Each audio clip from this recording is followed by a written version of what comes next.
pursue, in your nightmares, in the deep.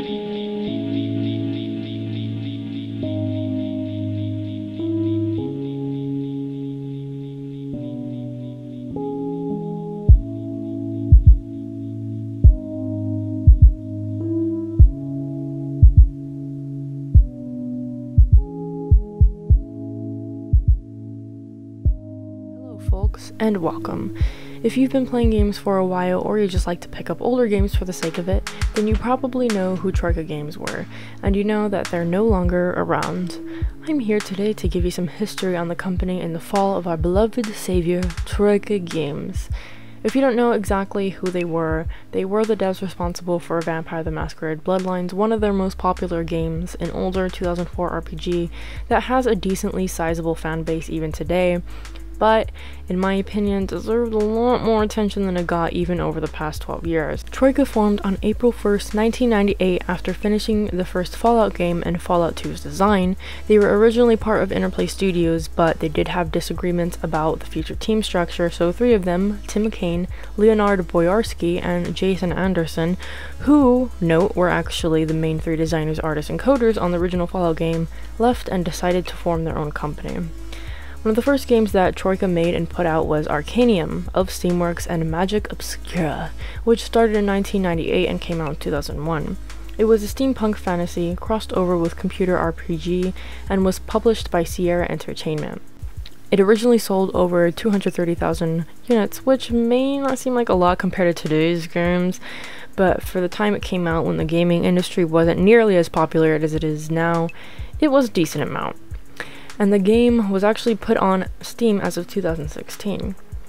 After that, they put out The Temple of Elemental Evil, that was published by Atari in 2003, since Sierra Entertainment had gone under before then. The game sold over 120,000 units and overall had mixed reviews.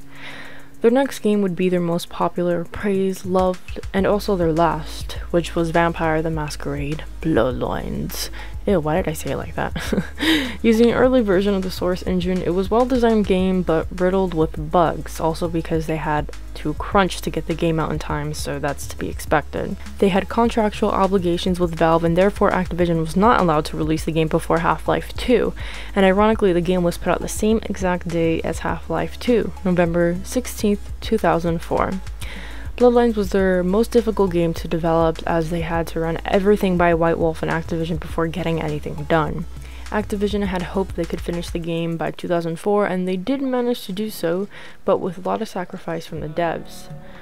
At first the game really didn't sell that well, to be expected if it was released on the same day as Half-Life 2, but later sold more than 500,000 units. The game went on for years to be praised and loved. Even with all the bugs, the fanbase was and still is dedicated, putting out unofficial patches for years. Wesp is responsible for putting out the best and really the only patches for the game, and still continues to do so to this day. The game may be over 12 years old, but there's still plenty of people playing it. The game really is one of a kind. There is no other vampire game like it. I myself have tried to find other vampire games even remotely close to it, but came across nothing. I have replayed it countless times and it still remains to be one of my favorite RPGs of all time. In regards to Vampire the Masquerade, which is a part of the World of Darkness owned by White Wolf, the series isn't necessarily dead itself even with Troika gone. Paradox, a Swedish publishing and game development studio, bought out the rights to World of Darkness and White Wolf last year. White Wolf then trademarked Vampire the Masquerade as well. They recently put out 2 games set in the World of Darkness, now on Steam I think as of like the last week and a half. I have yet to play them, but it is relieving to see something happening with White Wolf in the World of Darkness. The 2 games that came out recently do have mixed reviews, but I honestly had no idea what to expect. I thought it would be way longer before we would hear anything about World of Darkness games.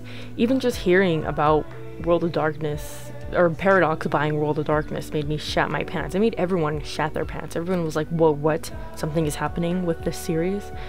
It was a gleaming, beautiful light in a dark, scary, dead world.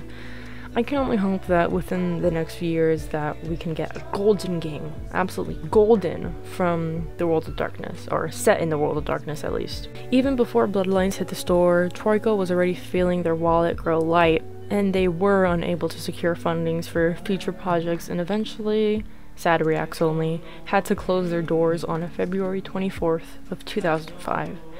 Their cancelled projects included another Fallout game, or rather, quote, untitled post-apocalyptic game, Journey to the Center of Arcanium, and Bloodlines 2.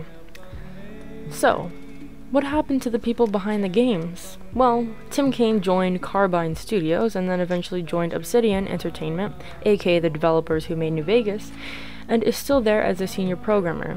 Leonard Boyarsky went on to join Blizzard Entertainment and then later joined the Obsidian team as of last year, also working with Tim Cain. That's a good sign, right?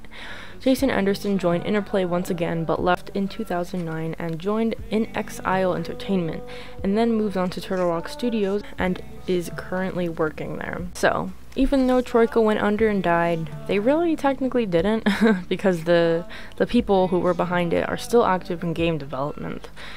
I am personally hoping that White Wolf, Paradox, or whoever gets Obsidian to develop the next Vampire the Masquerade game. I really think they could make a golden game in that franchise, but we can only hope, right?